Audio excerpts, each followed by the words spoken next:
جماعة انقذوني، انا عملت 15 بطة لحد دلوقتي مش قادرة اوقف. المشروع ده من امتع الحاجات اللي انا عملتها بجد في حياتي، وحاسه ان انا ادمنته. اشكاله كتير جدا جدا وافكاره مش بتخلص، والمكونين الرئيسيين نشا وغيرها. بس كده انا بجد طول الاسبوع انا مش عارفه اركز 5 دقايق على بعض. ثانيه، هو انا ازاي ما عملتش قلب؟ لو عندكم مثلا الشنطه او مقلمه السوسته فيها اتقطعت، بقى عندي سوسته، ما كانش عندي سوسته بقى عندي سوسته، بقى عندي سوسته جزره. ممكن تعملوا ميداليه وتحطوها في شنطه ساده كده، ومفيش اي حد هيبقى عنده نفس الحاجه دي في الكون. ايه ده؟ واو سلمى، انت جايبه الضفدعه دي دي منين؟ احلى ضفدعه شفتها في حياتي عملتها بجد. الله الله تحفة، بجد. تحفه بجد. واو. ياه. بصوا بقى لما بتتعمل دبابيس بتخلي الحاجه شكلها جميل ازاي بجد. يلا بينا نبدا الحلقه.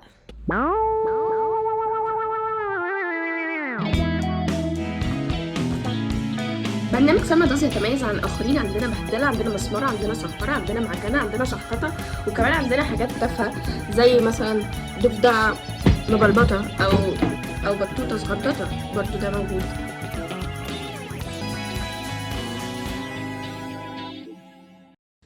السلام عليكم، اهلا بيكم في اول حلقه من برنامج سلمى داز. صلصال الفوم ده كان بدايه الفكره. كان نفسي اعمل حاجه ممتعه كده وبسيطه، وعملت البطه دي وكنت بحبها جدا بجد لحد رجليها اتكسرت. بطتي رجليها اتكسرت. ساعتها ادركت ان انا لازم اعمل حاجه متينه تستحمل، والحمد لله ربنا رزقني بمزرعه بط فتمام. دمرت البطه، انا اسفه، انا اسفه بجد. بصوا عجينه السيراميك متينه بقى ازاي. منقار تمام، منقار تمام، والضفدعه بتسلم عليكم. سامعين؟ تعالوا حبيب قلبي في مطبخ اقول لكم دلوقتي ازاي تعملوا كيكه جميله جدا. هنحتاج معلقه زيت، معلقه خل، هنمزج كل المكونات السائله الاول، وكوبايه غيره كامله، وبعد كده عندنا كوبايتين نشا ومعلقه فازلين او اي كريم مرطب عندكم. هنمزج الحاجات دي كلها لحد ما توصل لقوام كده، لما تقطعوها تعمل بوز كده، وامزجوا فيها، اقعدوا اعجنوا فيها كتير قوي لمدة مثلا ربع ساعة. وبنحط النشا برضو بالتدريج، يعني مش شرط نحط الكوبايتين مرة واحدة. بعد ما تخلص هنغلفها بالبلاستيك بتاع الطعام. قبل ما نعمل كده لازم نحط كريم جوه، نحط كريم كتير لانه اصلا بيتبخر. نوع العجينة دي بتنشف حتى وهي جوه البلاستيك ده. كده هندخل العجينة التلاجة ترتاح لمدة نص ساعة او ساعة. نسيت اقول لكم ان احنا كنا المفروض نحط كريم قبل ما نشتغل، بجد نسيت خالص. ماشي، تعجنوا العجينه كده جامد قوي. هعمل لكم بيتزا بالسجق. احنا في الالوان عموما هنستخدم الالوان الزيتيه، يعني لو عندكم الوان زيت، لو عندكم الوان جواش، لو عندكم مركزات الالوان من اي موان. العلبه ب15 جنيه، ممكن تستخدموها برضو، لكن الالوان الاكريليك لا يفضل. بصوا ده لما استخدمت الالوان الاكريليك، طبقه كبيره جدا ناشفه.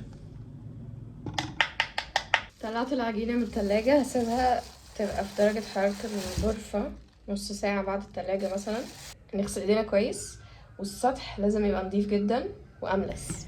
الخطوة دي بقى أكتر خطوة مريحة نفسيا. ميزة مركزات الألوان إن الواحد مش محتاج يحط ألوان كتير، يعني هي مجرد نقطة بتسمع في كل العجينة على طول. وعلى فكرة انتوا أصلا مش محتاجين حتى تصبغوا العجين، انتوا ممكن تعملوا الشكل اللي انتوا عايزينه وتلونوا الشكل ده بعد ما ينشف. يعني انا مثلا عملت كده في البطريق ده، كان ابيض خالص ولونته بعد ما نشف. في الحالة دي استخدموا الاكريليك عادي، لان كده كده هو بيتحط على طبقة ناشفة يعني، وكمان بينشف بسرعة، فدي ميزة. زي مارشميلو، والله العظيم عايزة اكله بجد.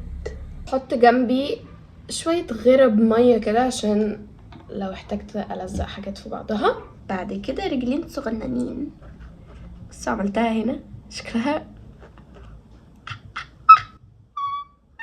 مرحلة تشكيل العجينة برضو ممتعة جدا. حاولوا تشتغلوا بسرعة لأن العجينة يعني محتاجة سرعة، لأنها بتجف كده، بتعمل طبقة جافة كده من بره. أي بقى أدوات عندكم، خلة، مقص، قطر، استخدموا أي حاجة متاحة، يعني ما تصعبوهاش على نفسكم. ممكن احطها في سلسلة او ميدالية او حاجة. بعد ما تخلصوا هتخلوا العجينة تنشف براحتها لمدة يوم او يومين. هتلاحظوا انها بتكش حاجة بسيطة، فلو في حاجة مثلا عايزين تعملوها بمقاس معين كبروها حاجة بسيطة. دلوقتي هنعمل زي طبقة خارجية كده، ممكن تستخدموا طلق اظافر شفاف. المرحلة دي مهمة وبتدي شكل حلو جدا للحاجات اللي عملناها. وممكن تستخدموا ريزن، بس انا عمري ما اتعاملت مع ريزن فكنت قلقانه، وكان عندي طلاق اظافر فاستخدمته يعني. ممكن تستخدموا الورنيش الرش بتاع المكتبات بتاع اللوح ده. وطبعا ما تعملوش اي حاجه فيها اكل، ما تعملوش مج مثلا ولا طبق تاكلوا منه. وممكن تجيبوا الحلقات دي، الصراحه مفيده قوي، والكماشه الصغيره دي فادتني جدا. ممكن تجيبوا دبابيس، ممكن تجيبوا قفال لو هتعملوا سلسله مثلا. بس كده تحفه صح.